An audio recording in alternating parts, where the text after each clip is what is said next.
everybody. Colorado Biker here, and I'm doing a different video this time. This is on a different prep, or just a hobby if you want, but I am making sterilizer, hand sanitizer, ethanol, pure ethanol.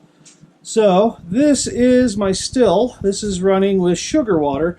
All you need is water, sugar, and yeast, and even just regular bread yeast will work to make the original fermentation, the mash, or sugar wash as it's called. You let that ferment for a couple of weeks, and then you boil it off, and you boil off the ethanol. So this is the still. Use a still for it. You can also use a pressure cooker and some copper tubing and a few fittings and make your own as well. But I made my own during the pandemic. I don't know why I didn't do a video of it then. So this is my setup. This is my still for when I'm done with fermenting the sugar wash. And pretty simple setup, really. So I've got a green bucket down here, and inside I've got ice and a big aquarium pump. So I can pump cold water. So I pump water up these tubes. They're insulated so the heat from the pot doesn't get to it. And then into two condensers. Now I'm running a different kind of still. There's two kinds of stills. There's a pot still and a reflux still. I'm running what's called a reflux still, just because I can get it much more accurately tuned in. Okay, so that's why there are these levers here, so I can tune in. I can control the cold water flow into the condensers. That's what condenses the alcohol back down. Okay, and turns it back into a liquid from a gas. Okay, so what I do is I make my sugar wash and I put it in the pot when it's ready after a couple of weeks. I put it in the pot and then heat it up, and then ethanol boils at a much lower temperature than water. So there's water in there as well. You know, there's water and ethanol. So what I'm doing is I'm vaporizing out the ethanol, and then it's boiling, and then the vapor is coming up, and it's going up this column. It's going through some copper mesh there, because that removes any sulfides, and anything else that might give it a nasty flavor, smell, color, anything like that. The copper bonds to it and holds it on there. You can actually see that it's sitting there just dripping away. And that's because above this sight glass, there's a condenser. There's the valve that controls the condenser. Okay, this short condenser here, it's a very short condenser. It's not that long. So you can see the water running out of it there. Okay, so what happens is the vapor comes up, hits this first condenser, and then this condenses out the water. So you condense out the water, and then all you get is ethanol vapor. There's my thermometer probe right there. Then it comes over and down to the second condenser. The second condenser condenses it back into ethanol, okay? Condenses it back down to pure ethanol by cooling it. And I can control that with this lever here. So that's on, so that's getting totally cooled, and that's off, okay? But I leave it on full bore. That's ice cold to the touch. That's really cold, okay, because of my ice water running through it, okay? So the vapor comes down, condenses back into a liquid, then comes out down here. And this is what's called a distilling parrot. And this allows me to put a hydrometer in here to tell what type or how powerful it is. Okay, you can see it's dripping away right in there. It's dripping away, a little spurt, drip, drip, drip, little spurt. And right now my hydrometer says I am getting about 82 to 83% alcohol by volume. So I'd be about 186 proof. So yeah, it'd be like moonshine. So and this is just 86%, or not 86, sorry, 83, 82% alcohol by volume. So that's how I do it. And that's how this part of it done. So this is the still. So that's the still. That's how you do the distilling part of it. And another thing, it's a great prep thing too, because you can just put plain water in here, no matter how badly it's contaminated. The worst stuff ever, with microbes and diseases, cysts, viruses, all that. You can put dirty water in this. You want to filter it first with some sand and charcoal, but then you put water. You put the water in here, and then you heat it up. And I got this one because I could just use a propane stove or anything else to heat it up. It doesn't have a heating element or doesn't require electricity. So that way I could do this even if the power goes out. I can distill water and make distilled water because it's going to boil it, so that's going to sterilize it. And the vaporization process is going to take out any of the minerals or anything else. Any solid matter is going to stay in the pot down here. So, and then out comes pure water. So it has more than one use. You can also use it, you could fill this with different herbal things. You could fill it with, say, things like natural herbs for remedies. Valerian would be a good one. That's something that grows up here.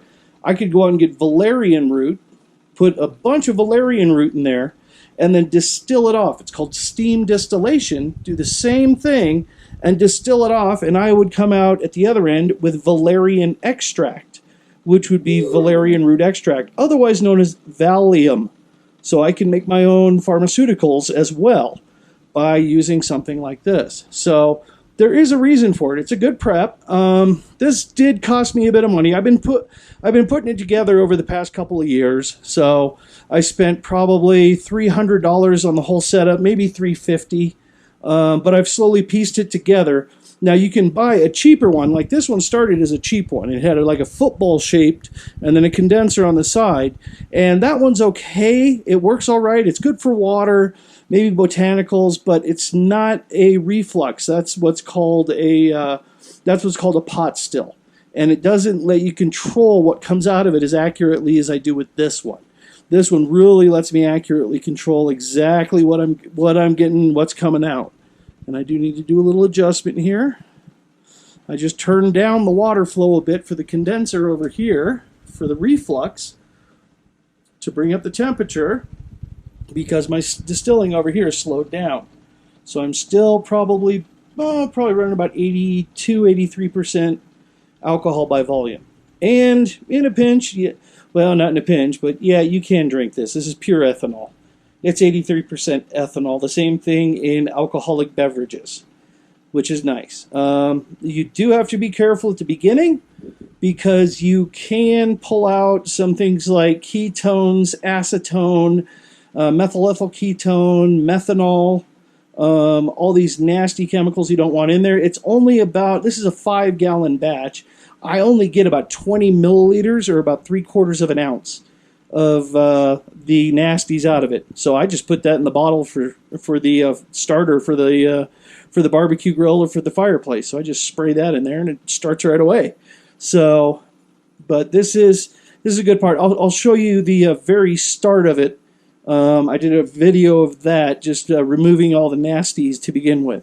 So, but if you drink wine or beer, you don't remove that from the wine or the beer. So if you're drinking wine or beer, you'll get more of the acetone, ketones, and methanol, the stuff that makes you go blind or can kill you. You actually get that from the wine and the beer more than you do from this process because I can eliminate it from this process. So anyway, so it's totally safe. No, it's not a giant bomb because there's an open end on the other side here. This is just a tube that goes in there. So it's an open end. If anything happens, it'll just boil over into here. So it's not a bomb or anything like that. It's not pressurized. Just it has a bit of steam going through it. That's it. It's like having a pot of water on the stove that's sitting there boiling and steam is coming off. Same thing. So, but that's the basic setup. So consider it. It's a great way to distill water and to make other things that you might need in case things go to shit. So. But it's a lot of fun, too. It's actually kind of a fun hobby. So, and you can make all sorts of stuff with this. All you got to do is read up on it. It's a very simple process. So that's it for now. And I'll give you the other part of the video here in just a second. Okay, here's the first step of the process. Is I have the reflux going full bore as much as possible. And you can see it's dripping down. That's the ethanol and water dripping down, okay? So that's going, that is full open. So it's refluxing in there before it goes over to the secondary condenser over here, which is also fully open. And I'm dripping out right there. And this is the methanol. This is the stuff that makes you go blind and gets you sick.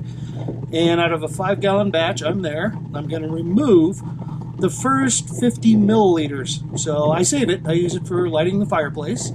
So now that I'm at 50 milliliters, I'm going to go ahead and adjust my reflux down to where I'm just barely pushing any water through, right about there. I've got it marked, as you can see. Okay, so I know right where to put it. All right, and we're running at 152.6, I believe. Yeah, 153 Fahrenheit or 67.3 Celsius. So, but that's right about where I want to be for the altitude I'm at. I'm having to adjust the altitude, or the temperature for altitude, because I'm at high altitude. I'm at 9,000, there I put it on the parrot. I'm at 9,400 feet. So, at 9,400 feet, the boiling point of water is 197 degrees Fahrenheit, okay, or 95.3, I think, Celsius. So it's lower than what you think. That's because of the lower barometric pressure. Okay, so this is the first step. Like I said, I'm removing the first part of the first part. So I got some other stuff in there too. There would be ketones, acetone. The first like 20 milliliters of this stuff stinks. It smells like nail polish remover. It's really gross. So you can tell now it smells like, well, ethanol. So I'm well on my way to making my sterilizing solution. Gimme alcohol. Gimme alcohol. We're on facts by the packet, ale by the flagging. We're gonna go home and do some shagging. Gimme alcohol. Okay, so here is the first part of making the ethanol, and that is brewing it. It's actually just brewing just like you do with beer and wine. Inside here, I have 5 gallons of water, and also I put in 10 pounds of sugar, just under 10 pounds. So it's about 1 3/4 pounds of sugar for each gallon of water that I put in here, and I just have hot water, and then mix it all up until it's all dissolved, and then I add the yeast. And I use distiller's yeast, but you can use just regular bread yeast. And then I put an air stop on it right here. It's an air trap, and that keeps air from going back into it. Okay, so we don't contaminate it with other yeast or bacteria or anything else.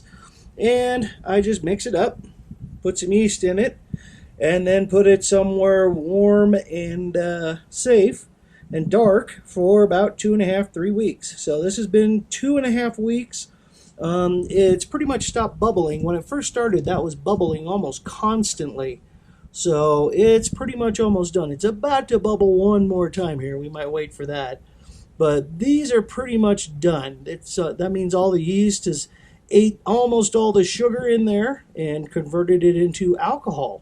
So, and I keep these warm. I keep them blankets on them. These are just cheap airline blankets that, well, they just kind of disappeared from the plane. Let's put it that way.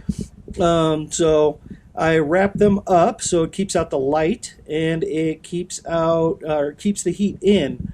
So it's a nice way to do that. And I also have an aquarium heater, just a little one for a 10-gallon, and that automatically regulates the temperature in there. So it's hovering right in the middle of that big 5-gallon container. So, and I've got another one. This is a little bit larger. This is about 6 gallons. This is Nalgene. It's a great one. And that's what I had the batch that's distilling in there in right now. That's the one I had it in. But you can also use just a regular 5-gallon bucket with a good lid. You get the good ones. And then you put an air trap on that, just like you do this one. So you put the air traps on it, and then you can use just a 5-gallon bucket with a good lid that seals up nice and tight. So that's all you really need. And the aquarium heater, that works really good. Or if you just got a warm spot in the house, you can put them. That's fine. They need to stay between 85 and 92 degrees Fahrenheit. Just sit there nice and warm so the yeast has a nice happy home.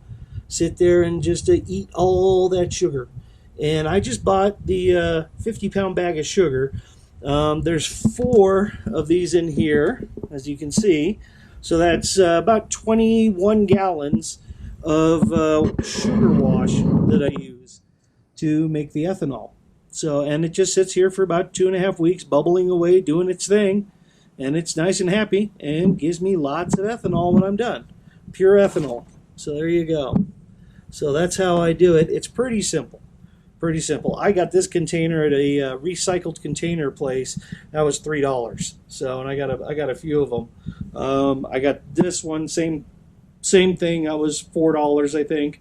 So this is not really that expensive. These aquarium heaters, they are, I think I paid $8 or $9 for those, maybe a little more. But they still were not that expensive, and I reuse them and reuse them and reuse them. So I reuse them all the time. Is there a bubble about to go here? It'll go any second. This one's still going very, very slowly. You can see, if we wait here long enough, we'll see that bubble go over and bubble up. So it's not that complicated. You'd be surprised. One thing you do need to do is to prevent the bacteria from growing in there is to adjust the pH, alkalinity or acidity of your water. It needs to be about 6, pH of 6.0. You can go as far as low as 5.2 or 5.3. I found the sweet spot for my water and the hardness and everything comes out to be about 5.8. So I get it to a pH of 5.8, and that just means squirting some lemon juice in there. So just a little bit of lemon juice and a pH reader, and you can either use a little electronic one or litmus paper. Then you get it to about 5.5 to 6 is a good ballpark range, and you get it to that pH. And then you mix in the sugar. That'll raise it back up to about a 6. And then when it's down to about 90 degrees, you throw in the yeast, stir it up good, put a cap on it, put an air trap on it, put it away and forget about it for a few weeks. You know it's done when it pretty much stops bubbling. The air trap here, there it goes. It pretty much stops bubbling, or it takes minutes for it to bubble. That means it's pretty much done. So that's how I start the whole process, is right here. So that's for making ethanol and basically sanitizer for both your outsides and for your insides too. So there you go. But if you look up brewing and distilling, you can learn how to make a lot of really cool stuff. I've been brewing beer and wine since I was 14 years old. My dad caught me and a friend in the garage with the 12-pack of beer we found. And he says, no, you ain't drinking unless you can make it. And next thing you know, we were in the library. And we were brewing better stuff than he was making. Or not making, but buying. And he started stealing all our beer. So anyway, so I've been doing it a long time, beer and wine, and making this stuff too. So, but for legal purposes, this is sanitizer, okay? This is sanitizer. This is not for human consumption. Okay? So, but a still is actually a really good idea for preparation. Like I said, you can make distilled water. You can distill out botanicals for medicine, things like that. You can actually make your own medicines in some cases. So, but you got to know what you're doing. So a little bit of research, but it doesn't take a hell of a lot. There's a lot of resources out there. They're out there on YouTube. Just all over the place. There's forums about brewing and distilling. You can find all sorts of stuff. When it comes to brewing, you know, I was brewing beer and it was costing me 15 cents a beer. I mean, just nothing. And that was better beer than I could buy. So anyway, but that's the start of it, okay? So just simple, real easy to make. Doesn't take a whole lot of technical expertise, just some basic information, and you can make some really good stuff at home.